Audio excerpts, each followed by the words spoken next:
Howdy everybody, welcome to Adequate Rejects. This is our weekly discussion video, and this week we're going to bring you some news. We're going to cover the three biggest stories that dropped this week, and let's get to it. Number one would be the announcement of the first Star Wars spin-off movie, which is Rogue One. So, yay! Ben, you want to take this one? Sure. I'm really excited because I'm a big Star Wars fan. No way. But no way. Yeah, no. But the reason I'm so excited is because initially they were talking about doing a Han Solo movie, which I was kind of worried about because to me the only person who can play Han Solo is Harrison Ford. And like, there's no one else who can play Han Solo in my opinion. And he can't play really good anymore. But with this, you can take a completely original story and give it the Star Wars treatment, but also put a spin on it and make it about space flight and space combat. Yeah. And I'm really excited for it because the Rogue Squadron in the Star Wars universe is awesome. Right. I love the Rogue Squadron because it's basically Top Gun in space. Like it's basically gonna, that's kind of what it is. Not just like the elite space fighters in the galaxy coming together and going up against the Empire. It's you just think like that'd be a volleyball montage. Let's go! Okay, I hope there's volleyball. God, space yeah. volleyball, Space like volleyball? 0G, just If I can see Mark Hamill shirtless nah, I highly doubt it. at this age. No, but I'm excited for it because of the rumors. You remember when the first spin-off movie was announced, like, there were rumors that it was going to be a bounty hunter film. Yeah. Like, ensemble cast of bounty hunters trying to take the original Death Star plans. Oh, yeah. Yeah, and I was really excited about that. And I still think we might get a hybrid of the Rogue Squadron and those bounty hunters because, you know, we've only seen bounty hunters as mercenaries for the Empire. Yeah, exactly. But the rebels also use bounty hunters, too. So like it's the Bothan spies. Right, the Bothan to spies and everything, yeah. So I think we could get almost like kind of a... We could get a hybrid, yeah. Yeah, I think it'd be a really cool take to see a hybrid of that where it's like mercenaries play on either side in the galaxy. It's not just the Empire. And so I think it'd be really cool. I think it could go into like smaller stuff, like not just space combat, but like also kind of like the mercenary stuff, but like the kind of like maybe the black ops of the rebellion, which would be freaking sweet. Yeah, that'd be really cool. one thing I've always wanted to see, and once again, I agree with y'all. I'm excited for the news too because the Star Wars universe is so vast that it's conducive to so many different subsets of storylines going on at the same time. Yeah, exactly. And it's 2,000 me personally, years of history. Exactly. In the EU alone. And me personally, I've kind of always wanted to see like an Imperial adventure, like what happens like with inside the Empire, like that level of infrastructure. Could you imagine like a Winter Soldier type movie in the Star Wars universe? Well, not even that, but just a movie where almost like a crime film, just in the Star Wars universe. Goodfellas in Star Wars. Exactly. That'd be amazing. Well, we do have another spin-off maybe coming out after Episode 8. Yeah, well, because we're getting a Star Wars movie theoretically every year. Yes. Right. So, like, because Ryan Johnson's writing... Ryan Johnson's doing Episode 8. Ryan Johnson, the director of Looper, and who also did one of my favorite neo-noirs, Brick, and as well as The Brothers Bloom. Brilliant director. Because he did some Breaking Bad episodes, too, didn't he? Yeah, Did he do Ozymandias? Best episode in the series. Yeah, easily. And easily, without a doubt. But he's writing... And directing it. Writing and directing, yes. But is he writing Rogue One, too? No. That's Gareth Edwards, isn't it? He's doing Episode 8 and Episode 9. Okay, I was just making sure. Okay. Gareth Edwards is doing one, though, right? No, he's doing a spin-off. He's doing a spin-off, but not Rogue One. No, he is doing Rogue One. Yeah, he's doing Rogue One. So, yeah. He's doing Rogue One, yeah. So that's why I'm really excited, because he can handle big effects really well, as we saw with Godzilla. And also character development, as we saw in Monsters. So we're really excited for that. Yeah, go Star Wars. Woo, Star Wars. We live in an age of the nerd, and it's beautiful. So on to the next topic. Woo. Okay. So we just got this news today, and like in the car. We just found out on Reddit, and apparently, Martin Scorsese is directing a Mike Tyson biopic starring Jamie Foxx. You want to take this one, Preston? I do. To be honest, I think this is wonderful news for so many reasons.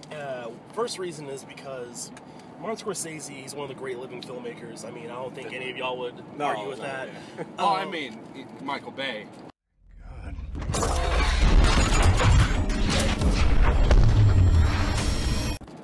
Anyways, so yeah.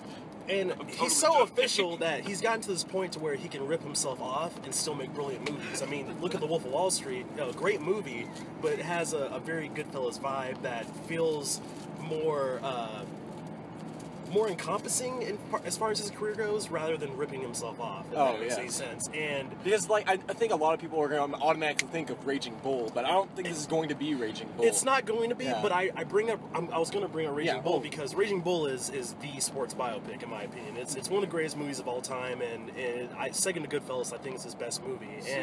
And I think that him going back to making, like, a hard, dark, gritty, bloody sports biopic, especially you're going to get bit off. Yeah, exactly. And you have a brilliant actor like Jamie Foxx. Like when you mine Jamie Foxx's talent, you can get some truly great stuff. Like Ray, Collateral, Dreamgirls, yeah. Oh yeah. Django, yeah. And then, but see, I'm excited because here's what I think it's going to end up being. Because I know like quite a bit about Mike Tyson's like backstory of his life and stuff. I think it's going to be Raging Bull meets Wolf of Wall Street. In terms of the craziness, because he was a heavy drug addict, you know. His life's insane. Yeah, he was. I'm pretty sure he like hit his wife or something like that, and there was this whole thing. Robin Givens. Yeah, and so I mean, I think it's gonna be like Wolf of Wall Street meets Raging Bull. Yeah, and it's gonna have that combination sounds amazing. Yeah, that's why just hearing the news, it sounds like a winner because it's Martin Scorsese doing a biopic. Yeah, it's gonna be good. He hasn't failed in a while. Yeah. So, in a while. That's skunk. This is awful. Oh my god. Not sure why you brought it up. I'm sorry, I just got a whiff of it. Because it's really not that bad. Anyway. We all love us some Scorsese, though. Yeah, so Scorsese. We're really excited for this news. Yep. Number 3 is Tim Burton is directing a live-action Dumbo movie for Disney. Yeah. Interesting. That's interesting news. That pink elephant scene's going to be terrifying. I can stand the sight of worms and look at microscopic germs, but Technicolor pachyderms is really too much for me. I am not the type to faint when things are odd or things are quaint, but seeing things you know that ain't can certainly give you an awful fright. What a sight! Chase 'em away! Chase 'em away! I'm afraid. Need your 8 pink elephants on parade. But they put it in there. Yeah, they will. They have to. It's Tim Burton. He's going to make that scarier than it was originally. Yeah. And I'm going to be happy about it. But, well, do you want to take this one, Caleb? No, it's cool. You can. Basically, I don't know how to feel about this news. I'm very on the fence. I'm glad Tim Burton's getting work still. yeah. I mean, hey, let's Danny be honest. Elfman's going to do the music. So, hey, Johnny Depp's probably going to star. Well, here's the thing, though. I think Tim Burton's pretty hit and miss with most people. Yeah. You know, he's made some great stuff. He's made some of my favorite movies of all time. Like, he has made like masterpieces like Ed Wood and Batman '89. Right. Yeah. But Pee-wee's Big Adventure. Pee-wee, yeah. But modern Burton, I don't really trust. Like the only movie that he's done modern that I really enjoy is Sweeney Todd. Right.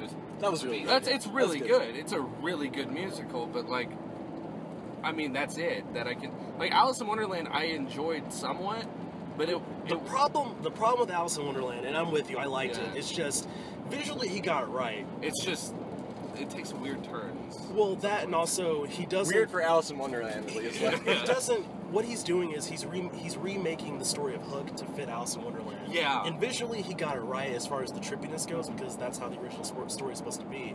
It's just that in terms of plot and in terms of character motivations, he doesn't nail the allegorical element that Alice in Wonderland is supposed to have. Like, since she's a lot older, you're robbed of that childlike awe and wonder that something like Cinderella has. I thought it was weird to make it like a pseudo sequel to the original animated movie. And I thought it was weird to have the Mad Hatter breakdance. Yeah, it's not like with the new Cinderella movie we just saw last night, where it's like it is a direct remake of the animated movie.